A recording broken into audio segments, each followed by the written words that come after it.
So this Uber and Lyft labor group are selling NFTs. I'll tell you what NFTs are, depicting the companies as a big rat, raton. Spanish, German, die Ratte. In Dutch, die Rot. So what is an NFT? By the way, I have two friends that have made millions of dollars in NFTs.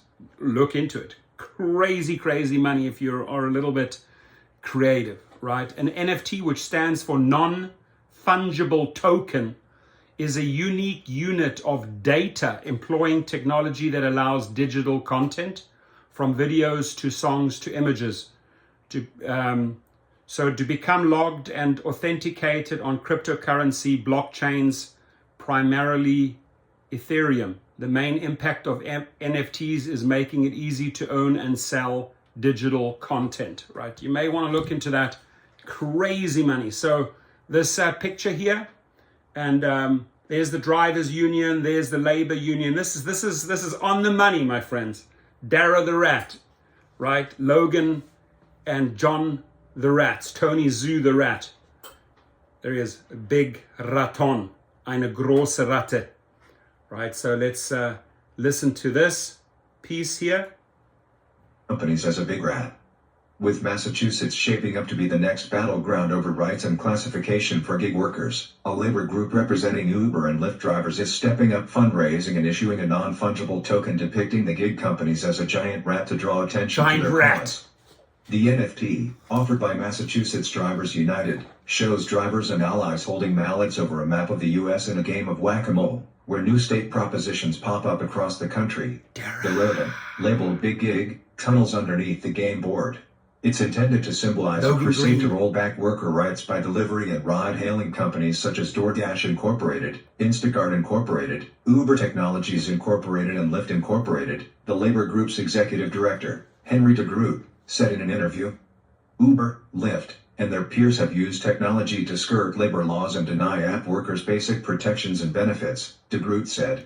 We're inviting the crypto community to wage a campaign against the billionaires that control Big Gig. Love it. The labor group will mint 50 copies of the NFT on the Polygon blockchain with a floor price of $200 worth of Ether.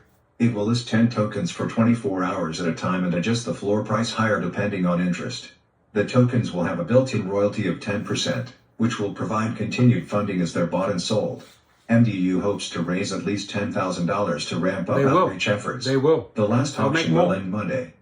Gig companies bankrolled a $200 million campaign in 2020 to pass Proposition 22 in California, which exempted them from a state labor law, making it harder to claim workers weren't employees. Dara. A similar initiative could soon be underway in Massachusetts after a coalition backed by gig companies proposed asking voters to place a measure on the state's ballot in November defining workers as independent contractors rather than regular employees.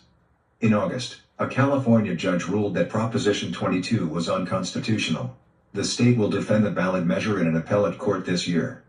The MDU labor group is hoping to harness the principles underpinning cryptocurrency, like decentralization and transparency, to gain momentum ahead of the Massachusetts vote. We are leveraging technology to fight back, de Groot. So leveraging technology to fight back, right? And this is very creative marketing, my friends, at its finest. Few things take away from this video. If you want to make a lot of money, start looking into NFTs or create your own NFTs. That's the one thing, right? Second thing, very smart, effective marketing, very smart, effective fundraising. And final thing, the BS that these companies pay $200 million for in California, do not allow it to happen in Massachusetts. All Massachusetts gig workers, drivers, food delivery drivers, you got to fight back. You got to be vocal. You got to get creative like these guys. So my message here to the big fat rats, Uber CEO Dara Khosrowshahi, that's him right here with a long tail and his teeth in the front here, right? The big rat, Tony Zoo, the big rat, Logan Green, and the big rat, John Zimmer. This is what it has come to. This is what the world thinks of you, right? As a big rat. Isn't that crazy? Is it worth getting $42 million and having the entire world think you're a big fat rat? No, my friends. That's not good. That's not healthy. Have a good one, and please be safe out there.